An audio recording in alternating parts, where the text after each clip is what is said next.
ദൈവനാമത്തിന് മഹത്വം ഉണ്ടാകട്ടെ. തുടർന്നും ദൈവത്തിന്റെ വചനം ഒന്നിച്ച് പിടിക്കുവാൻ ദൈവം നമ്മളെ കൂട്ടിവരുത്തിയതോർത്ത് നമുക്ക് ദൈവത്തെ സ്തുതിക്കാം. നമ്മൾ കഴിഞ്ഞ ദിവസങ്ങളിൽ വെളിപ്പാട് പുസ്തകം 2-3 അധ്യായത്തിൽ രേഖപ്പെടുത്തിയിരിക്കുന്ന 7 സഭകളെക്കുറിച്ചുള്ള പഠനത്തിൽ സർദീസിലെ സഭയ്ക്കുള്ള ദൂത് അതിനെ ആസ്പദമാക്കിയാണ് നാം ചിന്തിച്ചുകൊണ്ടിരുന്നത്. 1-ാമത്തെ വാക്യത്തിൽ ആ സഭയുടെ കുറവ് അവർക്ക് കർത്താവ് ബോധ്യപ്പെടുത്തി കൊടുക്കുന്നു.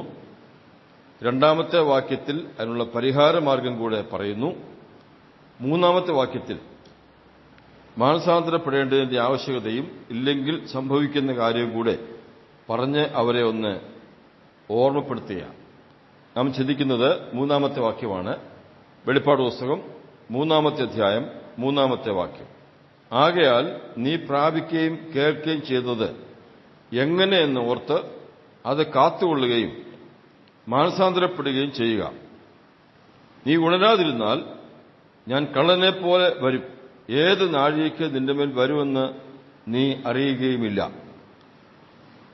ഈ വാക്യത്തിൽ കർത്താവ് അവരെ പ്രബോധിപ്പിക്കുന്നത് മാനസാന്തരത്തിന്റെ ആവശ്യകതയെക്കുറിച്ചാണ്. താൻ പറയുന്നത് നീ പ്രാപിക്കുകയും കേൾക്കുകയും ചെയ്തത് എങ്ങനെയെന്ന് ഓർക്കണമെന്നാണ് മലയാളത്തിൽ. ഇംഗ്ലീഷ് വായിക്കുന്നത് അങ്ങനെയല്ല, എന്ത് എന്ന് ഓർക്കണമെന്നാണ്. രണ്ടും ശരിയാണ്. നമ്മൾ രണ്ടും ചിന്തിക്കാനായിട്ട് ഉദ്ദേശിക്കുന്നുണ്ട്. അവരോട് പറയുന്നത് നിങ്ങൾക്കിപ്പോൾ ഒരു പരാജയം ഉണ്ടായിട്ടുണ്ട്, ആ പരാജയത്തിൽ നിന്ന് മടങ്ങി വരണം. അതാണ് 2-ാമത്തെ വാക്യം. ഉണരുക, ചാവാറ ശേഷിപ്പിന് ശക്തീകരിക്കുക എന്നൊക്കെ പറഞ്ഞിട്ട് പറയുന്നു മാനസാന്തരപ്പെടേണ്ട ആവശ്യം. ആദ്യം നിങ്ങൾ ചെയ്യേണ്ടത് നിങ്ങൾ എങ്ങനെയാണ് കേട്ടത്, എന്താണ് കേട്ടത്, എന്താണ് കൈക്കൊണ്ടതെന്ന് ഓർക്കണം. നമ്മൾ സുവിശേഷം കേട്ടതിന്റെ പ്രാധാന്യമാണ് അവിടെ കർത്താവ് അവരെ ഓർപ്പിക്കുന്നത്. അതിന് നമ്മൾ മനസ്സിലാക്കാനായിട്ട് ഒരു വാക്യം വായിക്കാം. തെസ്സലോനിക്കർക്ക് എഴുതിയ 1-ാമത്തെ ലേഖനം അതിന്റെ 1-ാമത്തെ അധ്യായം 5-ാമത്തെ വാക്യം. 1 Thessalonians chapter 1 verse 5. ഞങ്ങളുടെ സുവിശേഷം വചനമായി മാത്രമല്ല ശക്തിയോടും പരിശുദ്ധാത്മാവോടും ബഹുനിശ്ചയത്തോടു കൂടി ആയിരുന്നു നിങ്ങളുടെ അടുക്കൽ വന്നത്. അപ്പോ പൗലോസ് തെസ്സലോനിക്ക വിശ്വാസത്തിൽ പറയാണ്, ഞങ്ങൾ പ്രസംഗിച്ചത് ഒരു സാധാരണ കാര്യമല്ല. വചനം, ആത്മാവിന്റെ ശക്തി, ബഹുനിശ്ചയം, ഇങ്ങനെ പല കാര്യങ്ങൾ അതിൽ അടങ്ങിയിട്ടുണ്ട്. ഒരു വാക്ക് നിങ്ങളോട് പറഞ്ഞു, നിങ്ങളെ വിളിച്ചു കൂട്ടി ഒരു പ്രസംഗം നടത്തിയെന്നുള്ളതല്ല താൻ ഉദ്ദേശിക്കുന്നത്. ചെയ്ത കാര്യത്തിന്റെ പ്രസക്തി അവരെ വെളിപ്പെടുത്തുക. ഇതുതന്നെയാണ് നമ്മളോടും ഇന്ന് ദൈവാത്മാവ് സർദീസിലെ സഭ മുഖാന്തരം അറിയിക്കുന്നത്, ആ ദൂത് മുഖാന്തരം അറിയിക്കുന്നത്. നമ്മൾ കേട്ട വചനം അത് വചനമായിട്ട് നമ്മുടെ അടുക്കൽ എത്തിയത്. ഇനിയും റോമാലേഖനത്തിൽ വാക്യമുണ്ട്, വായിക്കേണ്ട, ഞങ്ങൾക്ക് പറഞ്ഞു പോകാം. 10-ാമത്തെ അധ്യായത്തിലാണ് അവന്റെ നാമത്തെ വിളിച്ചപേക്ഷിക്കുന്നവൻ രക്ഷിക്കപ്പെടുമെന്നാണ്. എങ്ങനെ വിളിച്ചപേക്ഷിക്കും?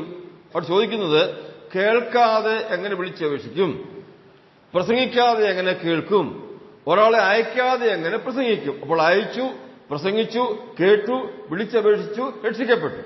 അപ്പൊ നമ്മൾ രക്ഷിക്കപ്പെട്ടു എന്ന് പറയുന്നത് അതൊരു ചെറിയ കാര്യമല്ല, ലളിതമായ കാര്യമല്ല, സന്ദർഭവശാൽ സംഭവിച്ച കാര്യമല്ല.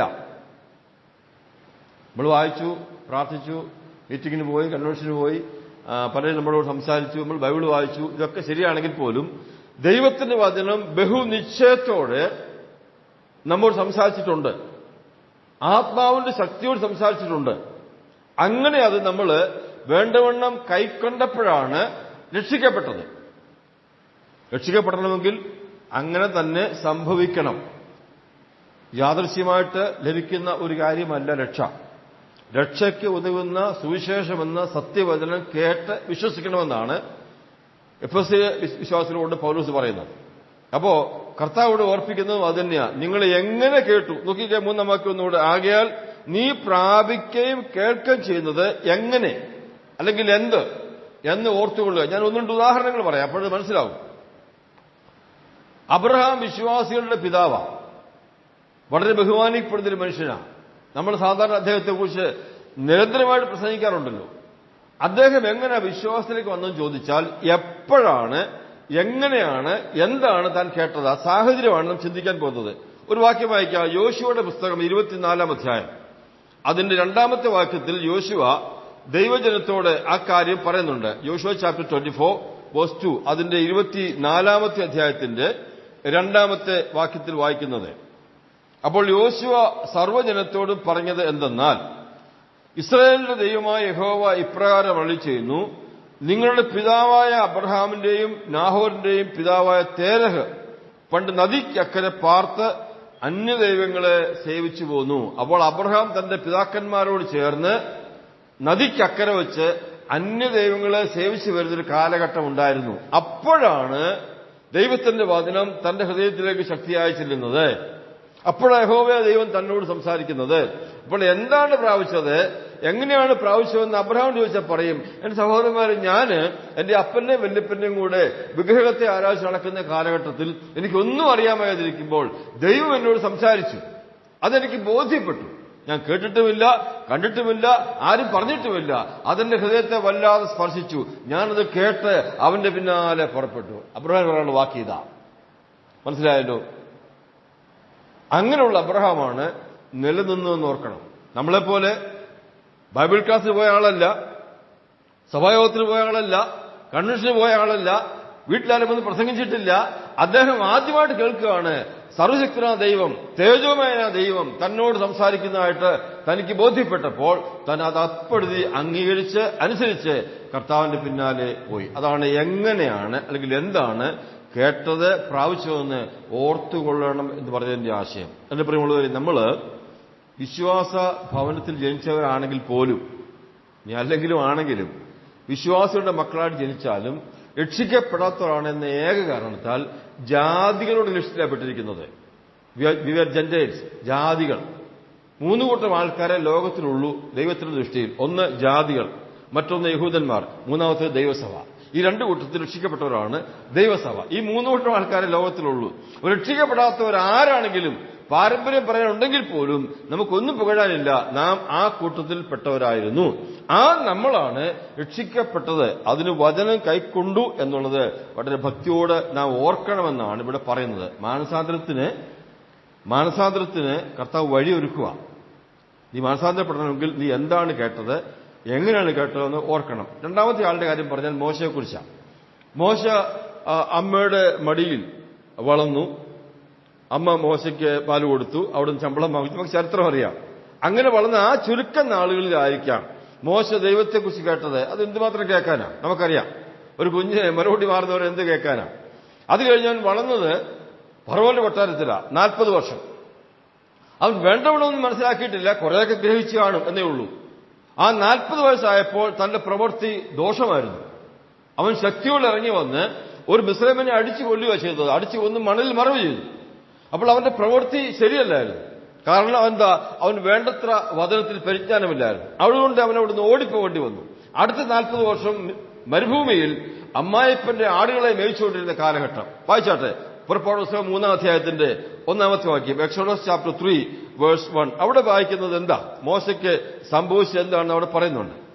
മോശ തന്റെ അമ്മായപ്പനായ യിത്രോവിന്റെ ആടുകളെ മേയിച്ചുകൊണ്ട് അവൻ ആടുകളെ മരുഭൂമിക്ക് അപ്പുറത്ത് ദൈവത്തിന്റെ പർവ്വതമായ ഹോരേവ് വരെ ചെന്നു.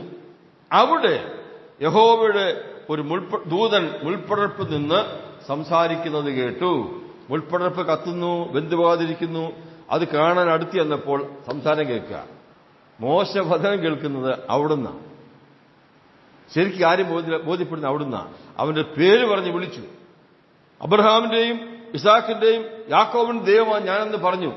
ആ ദൈവത്തിന്റെ പേര് ഞാനാകുന്നു എന്ന് പറഞ്ഞു. എല്ലാ കാര്യം പറഞ്ഞിട്ട് പറഞ്ഞു, നീ മിസ്രൈമിലേക്ക് മടങ്ങിപ്പോവുക. മോശ അത്ഭുതപ്പെട്ടുപോയി.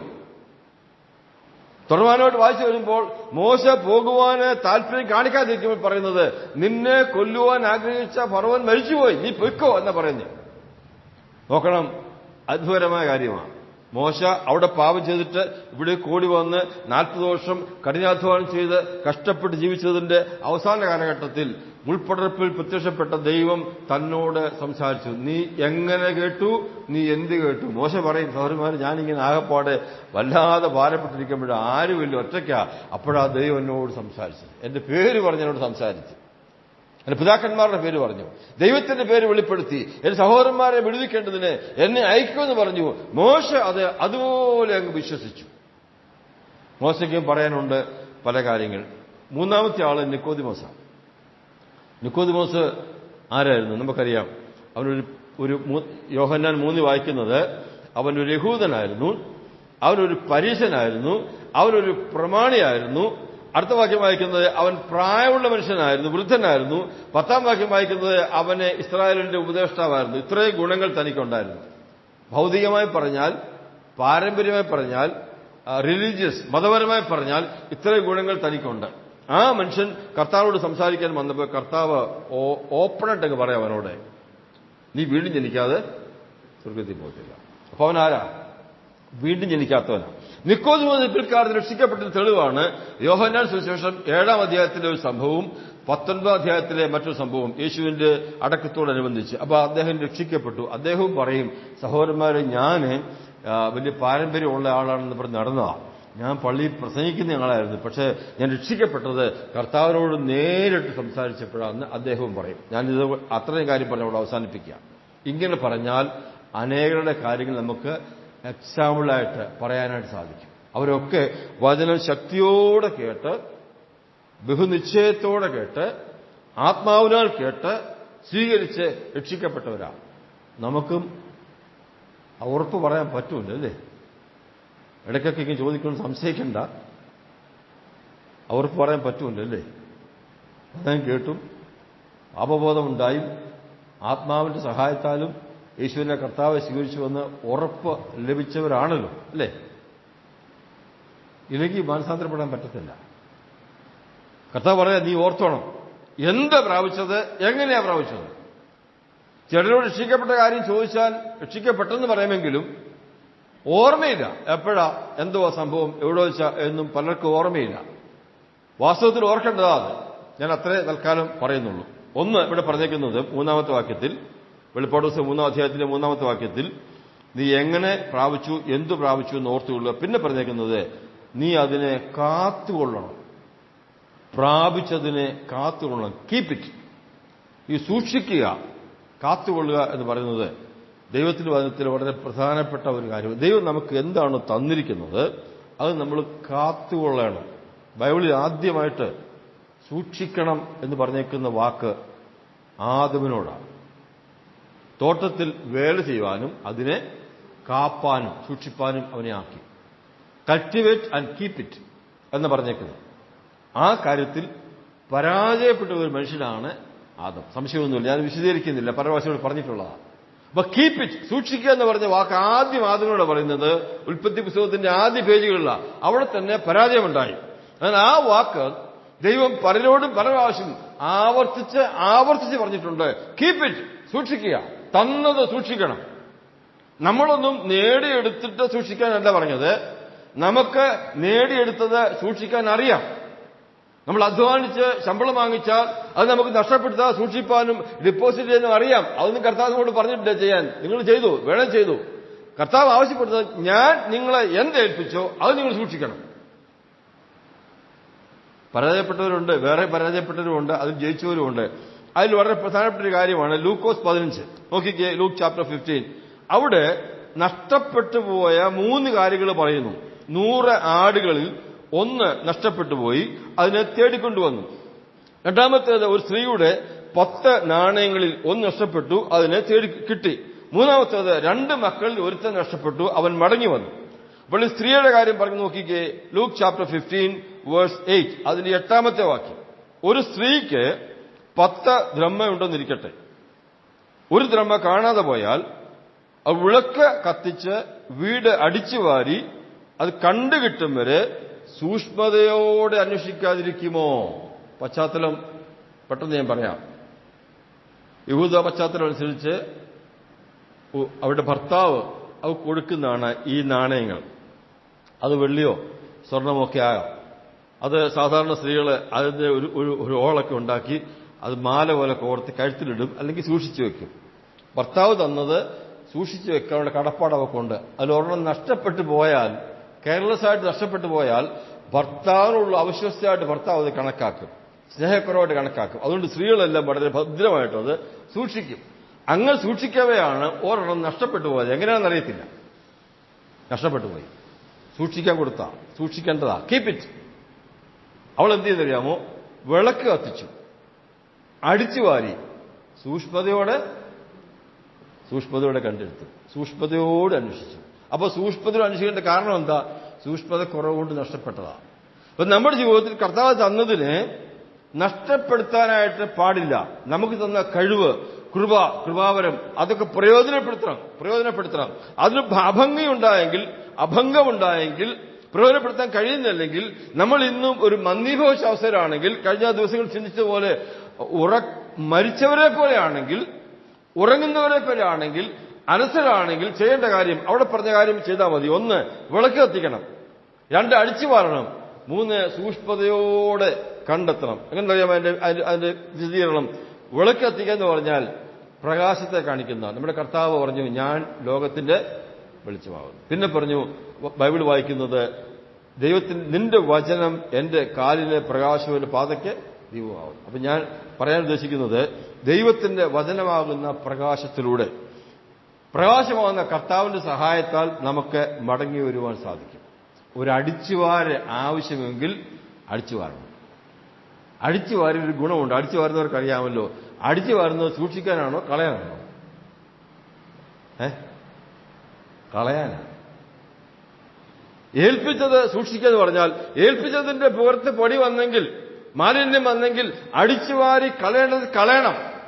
പത്രോസ് പറഞ്ഞു, വചനം കൈക്കൊള്ളുന്നതിന് മുമ്പ്, വചനം പാല് പോലെ കുടിക്കുന്നതിന് മുമ്പ് സകല ദുഷ്ടതയും അസൂയയും പിണക്കും എല്ലാം മാറ്റിക്കളയണം. ഒരടിച്ചുവാർ ആവശ്യമുണ്ടെങ്കിൽ ചെയ്ത് അതെല്ലാം മാറ്റിട്ട് വേണം സൂക്ഷിക്കേണ്ടതിനെ ഭംഗിയായി സൂക്ഷിക്കാൻ. അടിച്ചു വാരിയാല് സൂക്ഷ്മതയോടെ നോക്കിയെങ്കിൽ മാത്രമേ നഷ്ടപ്പെട്ടത് കണ്ടുകിട്ടത്തുള്ളൂ. ആ സ്ത്രീക്ക് അത് കണ്ടുകിട്ടി. അവൾ വിളക്ക് കത്തിച്ചു, അടിച്ചുവാരി, സൂക്ഷ്മതയോടെ അന്വേഷിച്ച് കണ്ടുകെട്ടി. അവൾ സന്തോഷിച്ചു, മറ്റുത്തരെ വിളിച്ചും കൂടെ സന്തോഷിപ്പരുടെയായിത്തീർന്നു. അപ്പോൾ 2 കാര്യം കർത്താവ് പറഞ്ഞു. 1, എങ്ങനെ പ്രാപിച്ചു എന്ന് ഓർക്കണം. 2, നീ അതിനെ സൂക്ഷിക്കണം. നീ സൂക്ഷിക്കണം എന്ന് പറഞ്ഞാൽ നിന്റെ അധ്വാനമൊന്നുമല്ല, ഞാൻ ക്രൂശിൽ അധ്വാനിച്ച് നിനക്ക് വേണ്ടി ഒരുക്കി തന്നതെല്ലാം നീ സൂക്ഷിക്കണം. സൂക്ഷിച്ചില്ലെങ്കിൽ അതുകൊണ്ട് ഫലം ഉണ്ടാകത്തില്ല. 3 പറയുന്ന വാക്കാണ്, എന്താ പറയുന്നത്? വെളിപ്പാട് 3:3, കാത്തുകൊള്ളുക, മാനസാന്തരപ്പെടുക. ഈ വിശ്വാസികളോട് മാനസാന്തരപ്പെടാൻ പറയുമ്പം ഒരുപക്ഷെ എപ്പോഴും അങ്ങനെ പറയണോ എന്നൊരു ചിന്ത വരാം. രക്ഷിക്കപ്പെടാൻ വേണ്ടി ഒറ്റ പ്രാവശ്യം മാനസാന്തരപ്പെട്ടാൽ മതി. കർത്താവിന്റെ പ്രസംഗം ഓർമ്മയുണ്ടല്ലോ, കാലം തികഞ്ഞു, ദൈവരാജ്യം സമീപിച്ചിരിക്കാൻ മാനസാന്തരപ്പെട്ട് സുവിശേഷത്തിൽ വിശ്വസിക്കുക, രക്ഷിക്കപ്പെടും. മാനസാന്തരപ്പെട്ട് സുവിശേഷം വിശ്വസിക്കുക. അപ്പോൾ ആ റിപ്പന്റൻസും ആ വിശ്വാസവും ഒരിക്കൽ മാത്രം മതി. അത് രക്ഷയ്ക്ക് വേണ്ടിയാണ്.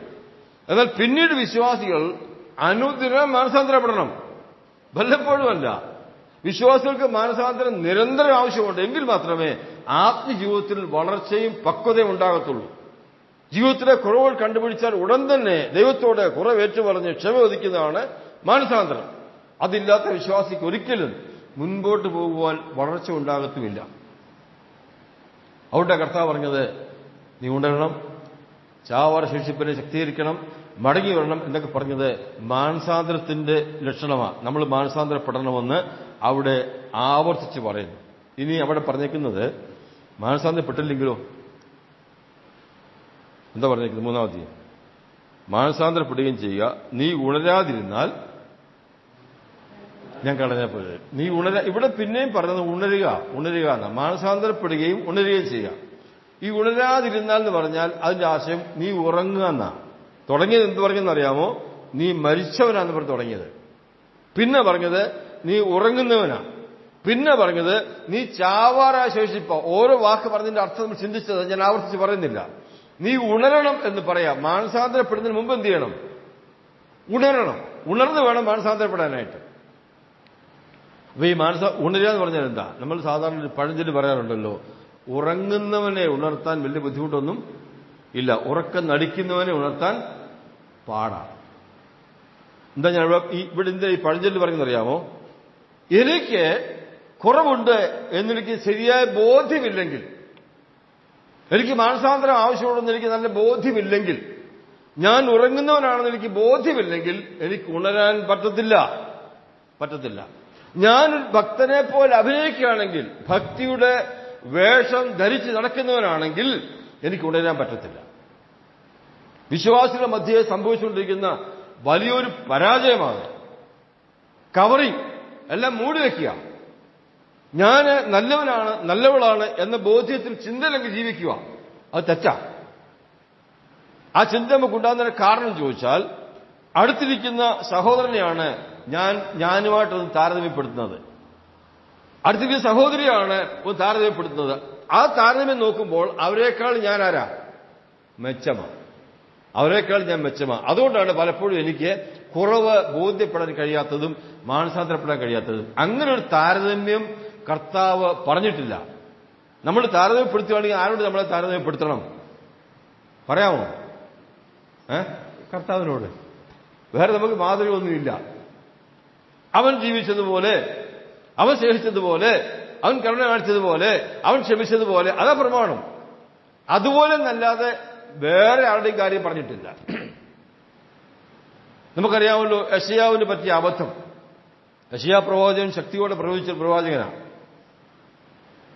5-ാമത്തെ അധ്യായം നോക്കുമ്പം പല പ്രാവശ്യം ഇസ്രായേൽ മക്കളെ നോക്കി പറഞ്ഞു, നിങ്ങൾക്ക് അയ്യോ കഷ്ടം, നിങ്ങൾക്ക് അയ്യോ കഷ്ടം, നിങ്ങൾക്ക് അയ്യോ കഷ്ടം. ഓരോ കുറ്റം പറഞ്ഞിട്ട് പറയാം, നിങ്ങൾക്ക് അയ്യോ കഷ്ടം. അങ്ങനെ പറയുമ്പോൾ അതിന്റെ ആശയം, നിങ്ങൾക്ക് അയ്യോ കഷ്ടം എന്ന് പറഞ്ഞാൽ നിങ്ങൾ ആ ചെയ്യുന്ന കാര്യം ഞാൻ ചെയ്യുന്നില്ല, ഞാൻ മെച്ചമാണെന്നാണ്. സത്യമാണ്. യെശയ്യാ നല്ലൊരു പ്രവാചകനായിരുന്നു. പക്ഷേ അടുത്ത 6-ാം അധ്യായം വായിച്ചപ്പോൾ കാണുന്നത് ഒരു സിംഹാസനം കണ്ടു.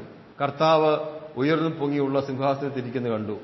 സറാഫുള്ള ചുറ്റും നിന്നുകൊണ്ട് പരിശുദ്ധൻ പരിശുദ്ധൻ എന്ന് അവനെ ആരാധിച്ചുകൊണ്ടിരുന്നു.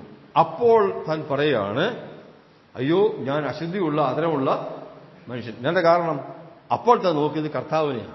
ജനങ്ങളെ നോക്കിയപ്പോൾ നിങ്ങളെല്ലാം കുഴപ്പക്കാരാ, ഞാൻ നല്ലവനാ. കർത്താവിനെ നോക്കിയപ്പോൾ കർത്താവ് ഞാൻ കുഴപ്പക്കാരനാ. മനസ്സിലായോ? ഉണരണമെങ്കിൽ ഉറങ്ങുന്നു എന്ന ബോധ്യം നമ്മളെ ഭരിക്കണം എന്നാണ് പറഞ്ഞതിന്റെ അർത്ഥം. ഇനി അടുത്ത വാക്യം വായിക്കുന്നത്, നീ ഉണർന്നില്ലെങ്കിൽ എന്ത് ചെയ്യുമെന്നാണ്. ഞാൻ കള്ളനെ പോലെ വരും, ഏത് നാഴികയ്ക്ക് നിന്റെ മേൽ വരുമെന്ന് നീ അറിയുകയുമില്ല. ഇതൊരു കൺഫ്യൂഷൻ ഉണ്ടാക്കിയ വാക്യമാണെന്ന് എനിക്ക് തോന്നുന്നു. ഇത് കർത്താവിന്റെ വരവിനെ കുറിച്ചല്ല പറഞ്ഞിരിക്കുന്നത്. കർത്താവിന്റെ 2-ാം വരവിനെ കുറിച്ചല്ല. ഈ കള്ളൻ എന്ന വാക്കും നാഴിക എന്നുള്ള വാക്കും അറിയാത്ത സമയത്ത് വരും എന്നുള്ള വാക്കുമൊക്കെ എടുത്തിട്ട് നമുക്കതിനെ കർത്താവിന്റെ 2-ാം വരവിനോട് താരതമ്യപ്പെടുത്താൻ പറ്റത്തില്ല. കാരണം നീ ഉണരാതിരുന്നാൽ, നീ മാനസാന്തരപ്പെടാതിരുന്നാൽ ഞാൻ പെട്ടെന്ന് എങ്ങനെ വരുമെന്ന? നിന്റെ മേൽ വരുമെന്ന്. അങ്ങനെയല്ലേ പറഞ്ഞു? നിങ്ങളെ കൊണ്ടുപോയി വരുമെന്നല്ല, നിന്റെ മേൽ വരും. നമ്മൾ മാനസാന്തരപ്പെടാതിരിക്കുന്ന സമയത്ത് കർത്താവ് നമ്മളെ കൊണ്ടുപോകാൻ വന്നാലേ നമുക്ക് എന്നാ ഗുണം? വല്ല ഗുണമുണ്ടോ? നമ്മളങ്ങ് ചെല്ലുമെന്നുള്ളതേ ഉള്ളൂ. കർത്താവ് എപ്പോഴും നമ്മുടെ ഗുണം അന്വേഷിക്കുന്നവനാണ്. എത്ര താൻ സഹിച്ചാലും, എത്ര ക്ഷമിച്ചാലും, എത്ര വെയിറ്റ് ചെയ്താലും നമ്മുടെ ഗുണം അന്വേഷിക്കുന്നവനാണ് കർത്താവ്. അതുകൊണ്ട് നമ്മൾ മാനസാന്തരപ്പെടുന്നതിന് മുമ്പ് കർത്താവ് വരത്തില്ല. മാനസാന്തരത്തിന്റെ അവസരങ്ങൾ തരിക. നിന്റെ മേൽ വരുമെന്ന് പറഞ്ഞതിന്റെ ആശയം, നിനക്ക് സമയങ്ങൾ തരിക. സമയങ്ങൾ തന്നിട്ട് നീ ആ സമയത്തും മാനസാന്തരപ്പെടുന്നില്ലെങ്കിൽ, നീ ഉണരുന്നില്ലെങ്കിൽ നിന്റെ മേൽ വരുമെന്ന് പറഞ്ഞാൽ ഞാൻ നിന്റെ മേൽ ശക്തമായ ന്യായവിധി അയക്കുമെന്ന് പറഞ്ഞതിന്റെ ആശയം. നരകത്തിൽ പോകുന്നല്ല, നിനക്ക് കൊന്നുകളയൊന്നൊന്നുമല്ല, ന്യായമായ ശിക്ഷ നിനക്ക് തരും. അതിന് ബൈബിളിലെ ലളിതമായ ഭാഷ പറഞ്ഞാൽ ബാലശിക്ഷ. നമുക്ക് കേൾക്കാൻ രസമതാ, സന്തോഷമതാ. ബാലശിക്ഷ എന്തുവാകട്ടെ, അവൻ നമ്മുടെ മേൽ ശക്തിയോടെ വരും. അക്കാര്യം നമ്മൾ മറന്നുപോകരുത്.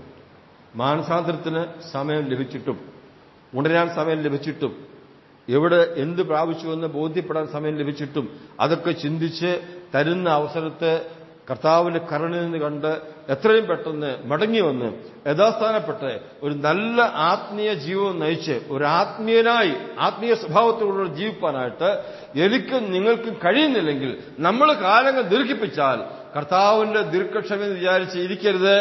അവൻ കഠിനമായിട്ട് ഇടപെടും. ഞാൻ 2 ഉദാഹരണങ്ങൾ മാത്രം പറഞ്ഞ് ആ വിഷയം അവസാനിപ്പിക്കാമെന്ന് വിചാരിക്കുക.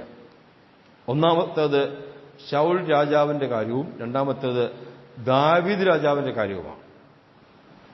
ശൗൽ രാജാവിന്റെ കാര്യം പറഞ്ഞാൽ, ശൗൽ രാജാവിനോട് ശമൂവേൽ പ്രവാചകൻ പറഞ്ഞു, അമാലേക്കരെ മുഴുവനും നീ നശിപ്പിച്ചു കളയണം. ആട്, മാട്, കഴുത ഒന്നിനെയും വെച്ചേക്കരുത്. രാജാവിനെയും കൊല്ലണം, ജനങ്ങളെയും കൊല്ലണം. ആ ശത്രു നിങ്ങളെ ഒത്തിരി ഉപദ്രവിച്ചവരാ, നിങ്ങളുടെ വഴിയാത്രയിൽ നിങ്ങൾക്ക് തടസ്സം നിന്നവരാ. അതുകൊണ്ട് ഉന്മൂലനാശം വരുത്തണമെന്നാണ് പറഞ്ഞിരിക്കുന്നത്. ആ ശത്രുവിനെ, അമാലേക്കിനെ പരിപൂർണമായിട്ട് നശിപ്പിക്കണമെന്ന് പറഞ്ഞ് ശമൂവേൽ ശൗൽ രാജാവിന് കൽപ്പന കൊടുത്തു, ദൈവം കൊടുത്ത കൽപ്പനയായിട്ട്. നോക്കിക്കേ, ശമൂവേലിന്റെ 1-ാം പുസ്തകം 15-ാം അധ്യായം, ഫസ്റ്റ് ശമൂവേൽ ചാപ്റ്റർ 15 വേഴ്സ് 3, അതിന്റെ 3-ാമത്തെ വാക്യം.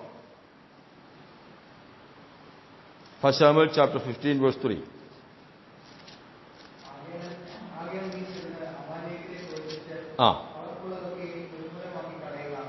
ഉന്മൂലമായി കളയുക, ഒന്നിനെയും വെച്ചേക്കല്ല. 9-ാം വാക്യം വേഴ്സ് 9.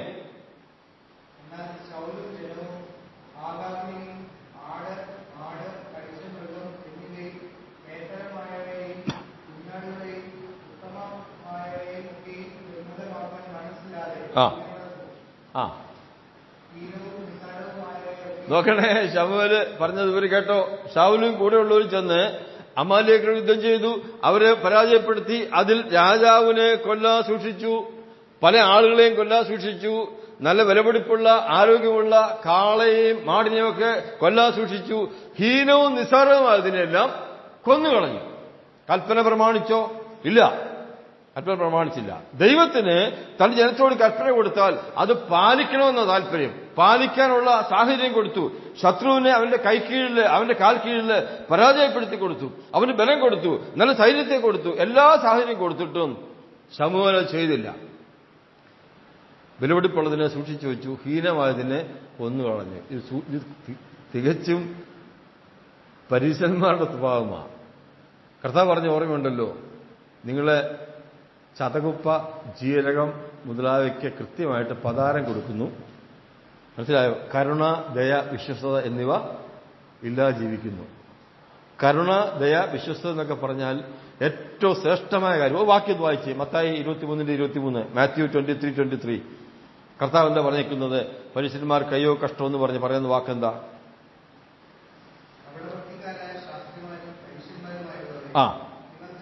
നിങ്ങൾക്ക് ഹാ കഷ്ടം.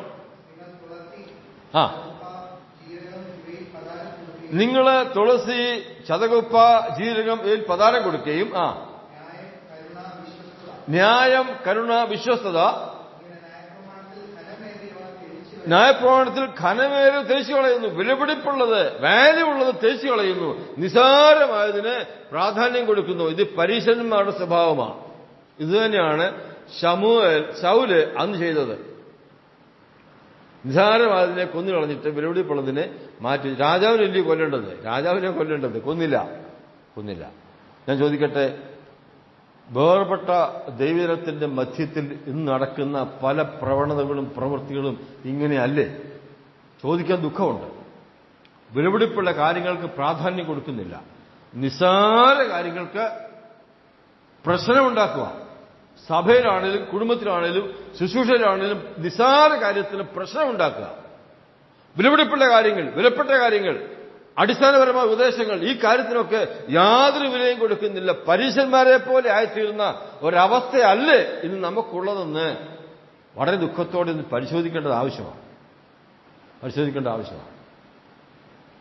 ചെയ്യേണ്ട കാര്യങ്ങൾ ചെയ്യാതെ, വിശ്വസ്തത കാണിക്കാതെ, നിസ്സാരമായ കാര്യങ്ങൾക്ക് പുറകെ പോകുന്ന ഒരു സാഹചര്യം അത് വരാൻ പാടില്ല. ശൗല് അങ്ങനെ ചെയ്തു. ഞാൻ പറയാൻ വരുന്നത്, ആ വാക്യത്തിലേക്കൊന്ന് മടങ്ങി വന്നേ. ശമൂവേലിന്റെ 1-ാം പുസ്തകം 15-ാം അധ്യായം. ഇതങ്ങോട്ട് ചെയ്തു കഴിഞ്ഞപ്പോൾ ശമൂവേൽ വന്നു. 13-ാമത്തെ വാക്യം, ചാപ്റ്റർ 15 വേഴ്സ് 13, 13-ാമത്തെ വാക്യം. പിന്നെ ശമൂവേൽ ശൗലിന്റെ അടുക്കൽ എത്തിയപ്പോൾ ശൗൽ അവനോട്, യഹോവയാൽ നീ അനുഗ്രഹിക്കപ്പെട്ടവൻ, ഞാൻ യഹോവയുടെ കൽപ്പന നിവർത്തിച്ചിരിക്കുന്നു എന്ന് പറഞ്ഞു. എന്താ പറഞ്ഞേ? ശമൂവേൽ വന്നപ്പോൾ ശൗല് പറയാ, ഞാൻ യഹോവയുടെ കൽപ്പന, രാജാവിനെ കൊന്നില്ല, പല മനുഷ്യരെയും കൊന്നില്ല, കാളയും ആടിനെയും നല്ല കൊഴുത്ത് തടിച്ചതിനൊന്നും കൊന്നില്ല, എല്ലാം മാറ്റി വെച്ചിരിക്കുക. എന്നിട്ട് പറയുക, ഞാൻ യഹോവയുടെ കൽപ്പന അനുസരിച്ചിരിക്കുന്നു. അതിന് കാരണമുണ്ട്. അടുത്ത വാക്യം എന്താ വായിക്കുന്നത്? അതിന് ശമൂവേൽ, എന്റെ ചെവിയിലെത്തുന്ന ആടുകളുടെ ഈ കരച്ചിലും ഞാൻ കേൾക്കുന്ന കാളകളുടെ മുക്കുളയും എന്തെന്ന് ചോദിച്ചു. ശമൂവേൽ എന്ത് ചോദിച്ചത്? ഞാൻ കേൾക്കുന്ന ശബ്ദം, ഈ ആടിന്റെയും കാടിന്റെയും ശബ്ദം കേൾക്കുന്നത് എവിടുന്നാന്ന് ചോദിച്ചു. അത് വായിച്ചപ്പോൾ വായിക്ക് ചിന്തിക്കരുത്, ഞാനങ്ങ് ചിരിച്ചുപോയി. സംഭവം കൂടെ ഞാൻ പറയാം.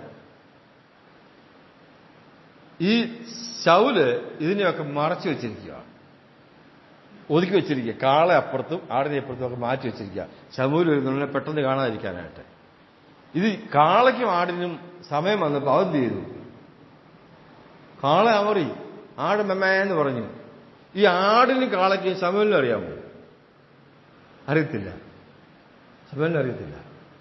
അത് മൃഗമാണ്. നീ എത്ര മറച്ചു വെച്ചാലും എത്ര ഒതുക്കി വെച്ചാലും അത് സമയത്ത് പുറത്തു വരും. ഒരു രസകരമായ കാര്യം ഞാൻ പറയാം. ഒരു സഹോദരനും സഹോദരിയും കൂടെ, ഭാര്യ ഭർത്താവും കൂടെ വീട്ടിലിരുന്ന് ടി വിക്കകത്ത് സിനിമ കാണുക. സിനിമ കാണാൻ പാടില്ല, നമ്മുടെ ധാരണ അല്ലേ? കാണണ്ട. സിനിമ കണ്ടുകൊണ്ടിരിക്കുമ്പം സഭയിലെ മൂപ്പൻ അങ്ങോട്ട് കയറി വന്നു, ഒരു പ്രതീക്ഷയില്ലാതെ. പെട്ടെന്ന് ഈ റിമോട്ട് എടുത്ത് എന്ത് ചെയ്തു? ന്യായമായിട്ട് ഓഫ് ചെയ്തു. പക്ഷെ ഞെക്കിയത് വോളിയം കൺട്രോളിന്റെ പ്ലസ് ബട്ടണിലായിരുന്നു. മനസ്സിലായോ? കുറച്ചുകൂടെ നല്ല ശബ്ദത്തിൽ സംഭാഷണം കേട്ടോണ്ടാണ് മൂപ്പൻ കയറി വരുന്നത്. എന്തായാലും ഓഫ് ചെയ്തു. സംഗതി അവിടെ പര്യവസാനിച്ചു. ഞാൻ ചോദിക്കുന്നത്, ഈ ടി വിക്ക് മൂപ്പനെ അറിയാമോ? ഇല്ല. റിമോട്ടിന് മൂപ്പനെ അറിയാമോ? ഇല്ല. ഇതൊക്കെ മൃഗങ്ങളും യന്ത്രങ്ങളുമാണ്. മൂപ്പനെ അറിയാവുന്നത്, ദൈവത്തെ അറിയാവുന്നത്, ദൈവദാസന്മാരെ അറിയാവുന്ന ആർക്കാ? നമുക്കാ. നമ്മളെ കൽപ്പന പ്രമാണിക്കേണ്ടത്. കൽപ്പന പ്രമാണിക്കാതെ വന്നിട്ട് ചിലതൊക്കെ മറച്ചു വെച്ചാൽ അതൊന്നും ഒതുങ്ങിയിരിക്കത്തില്ല. അത് സമയത്ത് പുറത്തു വരും, ശബ്ദം പുറത്തു വരും, പ്രവൃത്തി പുറത്തു വരും. ആർക്ക് മറച്ചു വെക്കാൻ പറ്റത്തില്ല. ഇവിടെ പറയുന്നത്, അടുത്ത വാക്യം വായിക്കുന്നത് എന്തുവാ?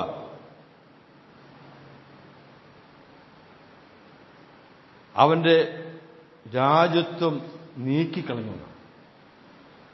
രാജ്യത്വം നീക്കിക്കളഞ്ഞു.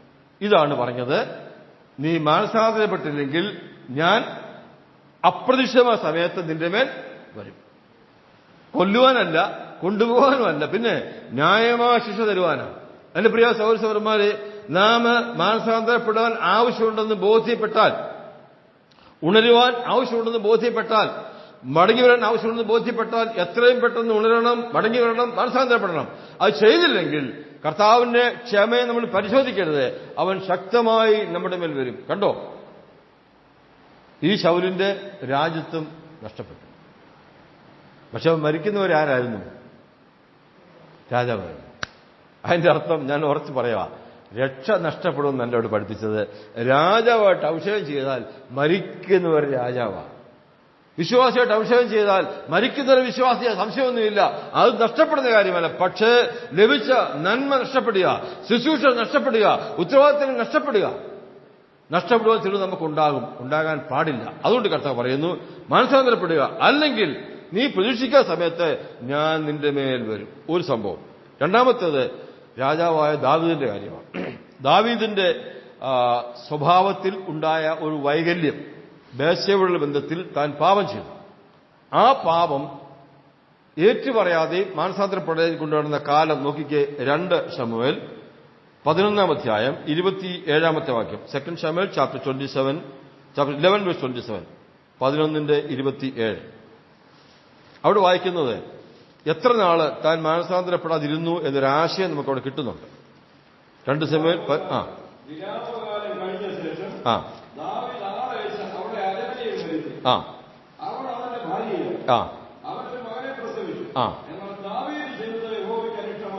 ഇവിടെ വായിച്ചത് ദാവീദിന്റെ പാപം.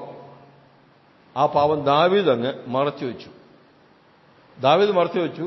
ആരും അറിയത്തില്ലെന്ന് വിചാരിച്ചു. കാരണം രാജാവല്ലേ, രാജാവിന് ചോദിക്കാൻ ആരാ? അവൻ ചെയ്യേണ്ട കാര്യങ്ങൾ ചെയ്തു. ഊരിയാവ് മരിച്ചുപോയി. ഊരിയാവിന്റെ ഭാര്യ അവന് ഭാര്യയെ സ്വീകരിച്ചു. അതൊന്നും രാജ്യത്തെ നിയമപ്രകാരം തെറ്റല്ല. ഒരു വിധവയെ വിവാഹം കഴിയും തെറ്റൊന്നുമല്ല. പക്ഷെ അതിന്റെ പിൻപിലുള്ള കാര്യങ്ങൾ ആർക്കും അറിയത്തില്ല, മറച്ചു വെച്ചു. ഏകദേശം 1 വർഷം ഞങ്ങൾ പറയാം. കാരണം എന്നാ, അവളിൽ ഉണ്ടായ കുഞ്ഞ് ജനിച്ചു. അപ്പോൾ ഏകദേശം 1 വർഷത്തോളം ഇവൻ ഈ പാപം മറച്ചു വെച്ചു. ഉണ്ടായ പാപം മറച്ചു വയ്ക്കാൻ പറ്റിയോ? കുഞ്ഞ് പുറത്തു വന്നില്ലേ? മറച്ചു വയ്ക്കാൻ പറ്റിയില്ല. അവിടെ മറച്ചു വെച്ച കാള അമറി, ആടമറി, ശബ്ദമുണ്ടാക്കി. അതിന് മറിഞ്ഞിരിക്കാൻ പറ്റത്തില്ല.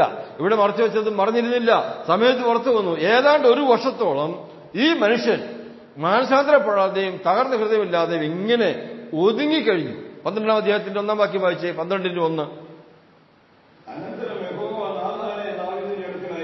മതി. നാഥാനെ ദാവീദിനടുക്കൽ അയച്ചു. അത് ദൈവത്തിന്റെ കരുണയാണ്. ദൈവത്തിന്റെ കരുണയാണ്. 1 വർഷമായിട്ടും മാനസാന്തരപ്പെട്ടില്ല. ഒരവസരം കൂടെ കൊടുത്തു. ഒരു പ്രവാചകനെ അങ്ങോട്ട് അയച്ചു. പ്രവാചകൻ ലളിതമായ നിലയിൽ കാര്യം അങ്ങോട്ട് അവതരിപ്പിച്ചു കഴിഞ്ഞപ്പോൾ എങ്ങനെ അവതരിപ്പിച്ച് 7-ാം വാക്യത്തിന്റെ അവസാനം ആദ്യം നോക്കുക. 7-ന്റെ ആദ്യം. മതി. ആ മനുഷ്യൻ നീ തന്നെ. ശക്തമായ ഭാഷയിൽ പറഞ്ഞു. ഇതാണ് മുമ്പ് പറഞ്ഞ വാക്യം. എന്താ? നീ മാനസാന്തരപ്പെട്ടില്ലെങ്കിൽ നീ പ്രതീക്ഷിക്കാത്ത സമയത്ത് ഞാൻ നിന്റെ മേൽ വരും. വന്ന് വെളിപ്പെടുത്തി കൊടുത്തു. അവിടെ ശൗലിനെ വെളിപ്പെടുത്തി കൊടുത്തു. ശമൂവേലിനെ അയച്ച് ശൗലിനെ വെളിപ്പെടുത്തി കൊടുത്തു. അവൻ സമ്മതിച്ചോ? ഇല്ല. ശൗല് രാജാവ് താൻ ചെയ്തത് തെറ്റാൻ സമ്മതിച്ചില്ല. ആഗാഗിനെ കൊല്ലാതിരുന്നതും മനുഷ്യരെ കൊല്ലാതിരുന്നതും കാളയെയും ആടിനെയും ഒക്കെ സൂക്ഷിച്ചു വെച്ചതും തെറ്റാൻ സമ്മതിച്ചില്ല. നിന്റെ ദൈവമായ യഹോവയ്ക്ക് യാഗം കഴിക്കുവാൻ ജനങ്ങൾ കൊണ്ടുവന്നെന്ന് പറഞ്ഞ് പാപത്തെ മറച്ചു വെച്ചു. ദൈവം ഇടപെട്ടിട്ടും മാനസാന്തരപ്പെടാഞ്ഞതുകൊണ്ട് അവന് നഷ്ടപ്പെടേണ്ടത് നഷ്ടപ്പെട്ടു. ഇവിടെ 2-ാമത്തെ കാര്യം, ദാവീദ് പാപത്തെ മറച്ചു ജീവിച്ചു. കരുണാസമ്പന്ന ദൈവം പ്രവാചകനെ അയച്ച് നീ തന്നെ ആ മനുഷ്യൻ ശക്തമായിട്ട് അവനോട് പറഞ്ഞു കഴിഞ്ഞപ്പോൾ അവന്റെ മറുപടി എന്തുവാ? 13-ാം വാക്യം, വേഴ്സ് 13. 13-ാം വാക്യം. ഞാൻ യഹോവയോട് പാപം ചെയ്തു. ഒറ്റ വാക്ക് മതി. അവൻ തകർന്നു, അവൻ മടങ്ങി വന്നു, അവൻ ഉണർന്നു, അവൻ മാനസാന്തരപ്പെട്ടു. ഇന്നും നമ്മുടെ വിഷയം ദാവീദിനെ കുറിച്ചാണ്, ശൗലിനെ കുറിച്ചല്ല. ശൗല് പരാജിതനാണ്. എന്റെ പ്രിയ സഹോദരന്മാരെ, ജീവിതത്തിൽ കുറവ് സംഭവിക്കാം, പാപം സംഭവിക്കാം, തെറ്റ് സംഭവിക്കാം, വീഴ്ചയുണ്ടാകാം. മറച്ചു വെക്കരുത്. കർത്താവ് പറയുന്നത് നീ എങ്ങനെ പ്രാപിച്ചുവെന്ന് ഓർക്കണം. 2, നീ ഉണരണം. 3, നീ മാനസാന്തരപ്പെടണം. സമയങ്ങൾ തരിക. ഇല്ലെങ്കിൽ പ്രതീക്ഷിക്കാതെ ഞാൻ നിന്റെ മേൽ വീഴുന്നു പറഞ്ഞാൽ ഞാൻ നിന്നെ പിടിക്കും, ഞാൻ ന്യായം വിധിക്കും, നിന്നോട് ഇടപെടുമെന്ന് പറഞ്ഞതിന്റെ ആശയം തന്റെ 2-ാം വരവിനെ കുറിച്ചല്ല. ഓരോ വ്യക്തികളോടും ഓരോ കുടുംബങ്ങളോടും സഭയോടും കർത്താവ് ഇടപെടും. സഭയുടെ ഇക്കാര്യം പറയുന്നത് സമയത്ത് മാനസാന്തരപ്പെട്ടോണെന്ന് എന്റെ അർത്ഥം. 2 ഉദാഹരണങ്ങളും ചിന്തിച്ചു. ശൗൽ രാജാവിന് മാനസാന്തരപ്പെടാൻ അവസരം കൊടുത്തിട്ടും ശമൂവേൽ സംസാരിച്ചപ്പോൾ വേണമെങ്കിൽ പറയാമെന്ന്, സഹോദര ഇങ്ങനെ സംഭവിച്ചു പോയി, ജനങ്ങളൊക്കെ ചെയ്തപ്പോൾ ഞാൻ അങ്ങ് സംഭവിച്ചതാ, ക്ഷമിക്കണം എന്ന് പറയാമായിരുന്നു. അത് പറഞ്ഞില്ല. അത് പറയാതെ മറച്ചു വെച്ചത് മറഞ്ഞിരുന്നില്ല. പക്ഷെ ദാവീദ് മറച്ചു വെച്ചതും മറഞ്ഞിരുന്നില്ല. പ്രവാചകം എന്ന് പറഞ്ഞപ്പോൾ ഉടനെ പറഞ്ഞു, ഞാൻ യഹോവയോട് പാപം ചെയ്തു. ഇന്ന് ദൈവത്തിന് ആവശ്യമില്ല. പാപം ചെയ്യാത്ത മനുഷ്യര് ലോകത്തിലില്ല. കുറവില്ലാത്ത, ബലഹീനതയില്ലാത്ത, അല്ലെങ്കിൽ ജഡ സ്വഭാവമില്ലാത്ത വിശ്വാസികളുമില്ല. നമ്മൾ ആരും പെർഫെക്റ്റ് അല്ല. കർത്താവിന് വരവെങ്കിൽ മാത്രമേ നമ്മൾ പെർഫെക്റ്റ് ആകത്തുള്ളൂ. അതിനു മുമ്പ് ആരും പെർഫെക്റ്റ് ആകാൻ കർത്താവ് ആഗ്രഹിക്കുന്നില്ല. പറ്റത്തില്ല. അത് ഈ ശരീരത്തിൽ പറ്റത്തില്ല. പക്ഷേ കർത്താവിന് ആഗ്രഹം എന്റെ തകർന്ന ഹൃദയമാണ്, മാനസാന്തരപ്പെട്ട മനസ്സാണ്, മടങ്ങി വരണമെന്ന ആഗ്രഹമാണ്. ആ ആഗ്രഹത്തെ കർത്താവ് നിശ്ചയമായിട്ടും മാനിക്കും. അപ്പോൾ ഇന്ന് പറഞ്ഞ വാക്യം ഒരു പ്രാവശ്യം കൂടി വായിച്ച് ഞാൻ അവസാനിപ്പിക്കുക. 3-ാം അധ്യായം 3-ാം വാക്യം. ആയാൽ നീ പ്രാപിക്കുകയും കേൾക്കുകയും ചെയ്തത് എങ്ങനെയെന്ന് ഓർക്കണം. 2, അത് നീ കാത്തുകൊള്ളണം. 3, നീ മാനസാന്തരപ്പെടണം. 4, നീ ഉണരണം. 5, അല്ലെങ്കിൽ ഞാൻ നിന്റെ മേൽ വരും. അങ്ങനെ ഒരു വരവ് നമ്മുടെ ആരുടെ മേലും വരാതിരിക്കാനായിട്ട് നമുക്ക് തീരുമാനങ്ങൾ എടുക്കാം. കർത്താവിനെ സ്നേഹിക്കാം. ഉണർവോടും ഉന്മേഷത്തോടും മാനസാന്തരത്തിൽ ജീവിപ്പാനായിട്ട് ഈ ചിന്ത മുഖാന്തരമായി തീരട്ടെ. കർത്താവിന്റെ വലിയ നാമം ഇന്നും എന്നേക്കും വാഴ്ത്തപ്പെടുമാറാകട്ടെ.